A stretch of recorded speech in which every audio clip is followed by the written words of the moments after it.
नमस्कार. नमस्कार सर. तुमचं नाव आणि पत्ता सांगा. माझं नाव केदार ज्ञानोबा जाधव, राहणार विडोळी, हां, तालुका जिल्हा हिंगोली. बरं. हे तुमचं हळदीचं शेत आहे. हां. किती एकराचं, किती गुंठे आहे? ते सर 30 गुंठे. 30 गुंठे आहे. हो मला वाटतं याच्या अगोदर आपण 2 व्हिडिओ घेतलेले हो आहेत, हो आहे की नाही? एक वेळेस तुम्ही होते हो हो आणि एक वेळेस तुमचे भाऊ होते, हो हो जे आपल्या हॉटेलमध्ये बसतात ते. हो हो 2 व्हिडिओ आपण शेतकरी बंधू आपण अगोदर 2 व्हिडिओ यूट्यूबवर टाकलेले आहे अमोल भाऊच्या या यूट्यूब चॅनलमध्ये. त्यावेळेस त्यांचे जे अनुभव आहे आपण बघितलेले आहेत, पण आज आपण प्रत्यक्ष हे हळदीचं बेड कसं तयार झालं, हळकुंड कसे तयार झाले, याचा आज स्पेशल व्हिडिओ घेतलेला आहे. आपण अगोदर एका ठिकाणचं हे काढलेलं आहे. तर दादा, ही हळद आता किती महिन्याची कंप्लीट झालेली आहे? ही आपली 5 जूनची लागवड आहे, म्हणजे उद्या 5 तारखेला 9 महिने कंप्लीट होतात. म्हणजे आज 3 फेब्रुवारी, हो 3 मार्च. 3 मार्च गजानन महाराजाचा प्रकट दिन. हो आज 9 म्हणजे 9 महिने कंप्लीट होतील 2 दिवसात. 2 दिवसाला 9 महिने म्हणजे 9 महिन्याचं हे पीक आहे. हाय आहे. 9 महिन्यामध्ये परिपक्व होऊन जाते. कोणत्या व्हेरायटीचं बेन आहे? म्हणजे जात कोणती आहे? जात सेलम. सेलम जातीचं हळद आहे. दरवर्षी तुम्ही हळद घेता? आता किती वर्षापासून घेता? दरवर्षी म्हणजे तरी पण आम्हाला 10-12 वर्ष झाली. 10-12 वर्ष झाली. धन्वंतीची ट्रीटमेंट करण्याचं तुमचं हे पहिलं वर्ष आहे. पहिलं वर्ष. धन्वंतीची जे ऑर्गॅनिक ट्रीटमेंट आहे, जे तुम्ही बघा, हे तुम्ही प्रोडक्ट वापरलेले आहेत शेतामध्ये तुमचे, आपण घेतले, बरोबर आहे का? ऑलरेडी तुम्ही यूज केलेले आहेत. धन्वंतीची हे शेतीचे प्रोडक्ट वापरण्याचं, ऑर्गॅनिक प्रोडक्ट वापरण्याचं हे पहिलीच वेळ आहे. पहिलीच वेळ. तुम्ही धन्वंतीचं प्रोडक्ट हळदीला वापरण्याचा निर्णय घेतला. तर तुम्हाला दरवर्षीपेक्षा या वर्षीच्या हळदीमध्ये काय फरक वाटतो? रिझल्ट आहे, आणि याचा जे आतला गाभा बी आहे हां, ते पूर्ण भरलेला आहे, परिपक्व झालेला आहे. परिपक्व झालेला आहे. आणि पुन्हा कसं आहे, सालाच्या यावर्षी कसं पाण्याचं वातावरण हे ते बरोबर नसल्यावर त्या मानानं हळद खूप चांगली, म्हणजे म्हणजे खूप वातावरण चांगली. व्यवस्थित नसताना सुद्धा आपली हां, हळद चांगली हो, डेव्हलप हां झालेली आहे. दरवर्षीपेक्षा याला भाव जास्त भेटू शकतो हो, आणि वजनामध्ये जास्त भरेल, जास्त घटत नाही हळद. घटणार नाही, है ना? म्हणजे क्वालिटी, तुम्हाला जी हळकुंडाची क्वालिटी दिसते, घटणार नाही. बंधूंनो, हे बघा, हे क्वालिटी बघा हळकुंडाची. आणि आम्ही एक आणि आपण जे काढलेलं आहे हे बघा ना, 2 ते 3 फुटवे आहे फक्त. हो 2 ते 3 फुटवे फुटवे आहे. आहे. आणि याला हे बघा, त्याला काय म्हणतात, त्याला बंडा. बंडा. बंडे पण 1 2 3 4 4 बंडे. 4 बंडे तयार झाले. पाचवा हे इकडून आहे. हा. 5 बंडे. 5 बंडे असून ती आपली मेन आपण जी जुनी नाही तर एरी कसं हं. की शेतकऱ्याचं म्हणणं कसं, जास्त बंड असला की शेंगाचं उत्पादन कमी होतंय. नाही, असं काही नाही. हा, आता तसं हे काही बघू नाही. शकतो ना आपण, जेवढं जास्त भरल तेवढं जास्त बंडे तयार व्हायला आता आपण हिचं वजन आपल्या दुकानावर गेल्यानंतर करू, की हां. अंदाजे हे किती भरते. त्याच्यानंतर आम्हाला अंदाज लागतो की याच्यामध्ये किती उत्पादन होऊ शकतं. 2-2.5 किलोग्राम तरी असेल. आरामशीर. आता तुमच्या हातामध्ये आहे, तिथं आमच्या हातात तर नाही आहे. आपण ज्यावेळेस प्रत्यक्ष मोजू त्यावेळेस लक्ष देऊ. म्हणजे दरवर्षीपेक्षा तुम्हाला नक्की त्याच्यामध्ये फायदा होईल. फायदा झाला. भाव सुद्धा शिल्लक हो. मिळणार आणि हो. वजन सुद्धा शिल्लक राहणार. भरणार. आता तुम्ही खर्चाच्या बाबतीत आपण विचारू. आता भरपूर जण बघितले की खूप खर्च करतात हळदीवर. कोणी 1 लाख रुपये खर्च हो करतात. हो आता या मीच 30 केलेलं गुंठ्यामध्ये आहे. मीच केलेलं आहे 40-45 हजार. हां, तर आता या 30 गुंठ्यासाठी धन्वंतीचं आपलं औषध आणि काही थोडेफार रासायनिक खतं आपण वापरले, हा. टोटल अंदाजे किती खर्च आलेला आहे? अंदाजे 23 ते 25 हजार रुपयापर्यंत.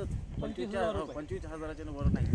23 ते 25,000 रुपये तुमचं आतापर्यंतचं कॅल्क्युलेशन आहे. पण म्हणजे त्यामध्ये आपलं सर 2 वेळा खताचं व्यवस्थापन झालं. हा, 4 ड्रिंकिंग झाले. हो. 4 फवारण्या झाल्या. हो. देणं प्रक्रिया झाली. हो. आणि ट्रॅपचं पण व्यवस्थापन होतं. या त्याच्यात भागामध्ये trap आपण पण trap पण लावलं. लावले म्हणजे होते. तुमच्या 25 हजार सर्व आलं. 25,000 पहिल्यापासूनची पण आपली जे नियोजन नियोजन आहे, म्हणजे जे आपण हळद हे करून लावतो, बेनप्रक्रिया करून. बेनप्रक्रिया करून लावतो, हा. तेव्हापासून ते आतापर्यंत शेवटच्या स्टेपपर्यंत सर्व आपल्याला 25 म्हणजे हजार जवळपास रुपये 4-5 फवारण्या तुमच्या झाल्या. 4-5 फवारण्या 4-5 झाल्या. वेळेस ड्रिंचिंग झालं. 4 वेळेस drenching झाली. बॅक्टेरिया किट आपण हो. 2दा ड्रिंचिंग हो, केलेलं हो. आहे. सॉईल गार्ड मला वाटतं 2दा ड्रिंचिंग हो, केलेलं हो, आहे. हो.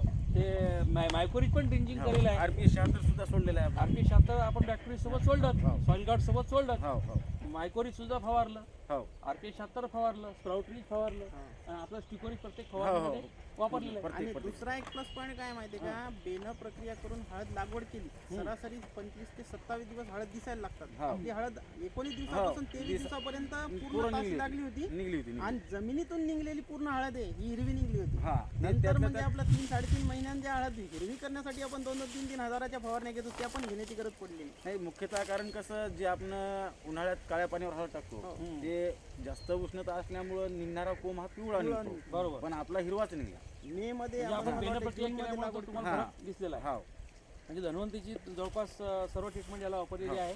कारण बेन प्रक्रिया केलेलं आपण ते पण वेस्टेज जाऊ दिलं नाही ना, ते पण ट्रीटमेंट सोडून रासायनिक दिलं. खतं रासायनिक फवारणी किती प्रमाणात केल्या तुम्ही?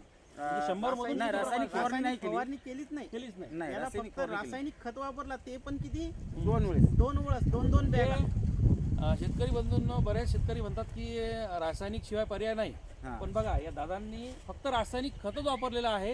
रासायनिक कीटकनाशक लिमिटेड रासायनिक कीटकनाशक नाही. वापरलेलं नाहीये. म्हणजे बुरशीनाशक असेल, नाही, कीटकनाशक नाही, असेल काहीच किंवा काही असेल यांनी वापरलेलं नाहीये. सांगायचा अर्थ असा आहे, अमोल भाऊंनी जे मार्गदर्शन त्यांना सुरुवातीपासून केलं, म्हणजे ट्रॅप लावणं असेल, बेन प्रक्रिया करणं असेल, सड लागू नये म्हणून आपलं सॉइल गार्डची ड्रिंचिंग असेल, खतं उचलण्यासाठी आपल्या जमिनीमध्ये जे अन्नद्रव्य उपलब्ध आहेत ते पिकाला उपलब्ध होण्यासाठी बॅक्टेरियाची ड्रिंचिंग असेल किंवा आपलं ग्रॅन्युअल वापरणं असेल, हे सगळं त्यांनी वापरलं, त्याचा हा परिणाम आहे.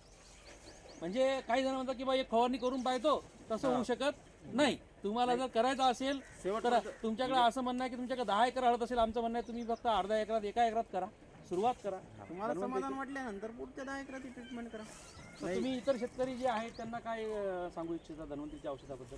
कारण याची ट्रीटमेंट केली नाही म्हणजे एक तर बचत, खर्चात बचत होते, हां. मालाचं उत्पादन वाढतंय हां. आणि क्वालिटी मालाची चांगली राहते. बरं, मग तुम्ही बोलता बोलता सांगितलं होतं की RPS 76 याच्यामधलं उरलं होतं, हां. ते तुम्ही कशावर फवारलं? कपाशी कपाशीवर. तर तुम्हाला त्या फवारण्यामध्ये ते काय रिझल्ट? त्याचा रिझल्ट म्हणजे एकदम झाड ताजं तवानं आणि पात्याची संख्या जास्त लागली. बरं, म्हणजे तुम्ही या धन्वंतरीच्या औषधाबद्दल खुश आहे? हो, इतर शेतकऱ्यांनी काय धन्वंतरीचे औषध वापरून पाहायला हरकत नाही? वापरायलाच पाहिजे. वापरायला पाहिजे. औषधाचे जे आपण फवारणी वगैरे घेतो, हो. याची फवारणीचे रिझल्ट आपल्याला किती दिवसात दिसतात? जसं रासायनिकच्या औषधाचे 10-10, 15-15 दिवस औषधाचे याचे रिझल्ट 48 तासातच दिसून जातात. निरीक्षण जर आपण व्यवस्थित केलं. हां, बघणाराला 48 तासात दिसून जातात. बरोबर. हां, आणि आता एखादा शेतकरी असेल किंवा आज फवारलं मध्ये 4-5 दिवस शेतातच नाही आला, त्याला काही इलाज नाही. पण म्हणजे 48 तुम्ही तासात रिझल्ट प्रत्येक वेळेस फवारणी केली असेल, ड्रिंचिंग केली असेल, तर तुम्ही निरीक्षण करत राहिले, तुम्हाला त्याच्यामध्ये रिझल्ट लवकर दिसायला सुरुवात जाणवत झालेली आहे. आपलं जर कुठं एखादं पान पांढरं वाटायला आपण जर फवारणी केली तर ते 48 तासातच नंतर पुन्हा कलर चेंज. त्याच्यामध्ये क्वालिटी चेंज होईल. तर शेतकरी बंधूंनो, जे आपलं वाशिम आहे, हिंगोली आहे, नांदेड आहे, परभणी आहे, या जिल्ह्यामध्ये ज्यांना धन्वंतरीचे प्रोडक्टची ट्रीटमेंट कोणत्याही पिकासाठी हवे असेल किंवा प्रोडक्ट हवे असतील, तर अमोल भाऊ गांजरे हे हिंगोलीला राहतात आणि या भागामध्ये त्यांचं काम आहे. त्यांना तर शेतकरी बंधू अमोल भाऊ गांजरे यांना कॉन्टॅक्ट करू शकतात आणि धन्वंतरीच्या प्रोडक्टचं मार्गदर्शन घेऊ शकतात. मार्गदर्शनाकरता तुमच्याकडून कोणत्याही प्रकारची फी घेतल्या जाणार नाही. मार्गदर्शन हे फ्री आहे. तुम्ही तुमच्या गावामध्ये धन्वंतरीच्या प्रोडक्टची माहितीची मीटिंगसुद्धा घेऊ शकता. त्याच्यासाठी कोणतीच फी नाही. फक्त एक अट आहे की तुम्ही तिच्यामध्ये 5-25 शेतकरी जमा करायचे. आम्ही तुम्हाला धन्वंतरीच्या पूर्ण प्रोडक्टचं मार्गदर्शन देऊ. तुम्हाला चांगलं वाटलं तर तुम्ही त्याचा उपयोग करू शकता.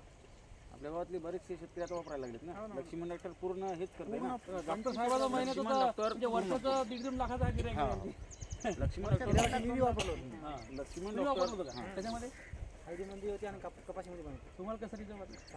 चांगला वाटलं ना? तुमचं नाव काय? लक्ष्मण दादा. लक्ष्मण दादा. चालेल. हां? उमेश साबळे हो हो हो, ते पण आहे. तर चालेल शेतकरी बंधूंनो, धन्यवाद. धन्यवाद. जय धन्वंतरी.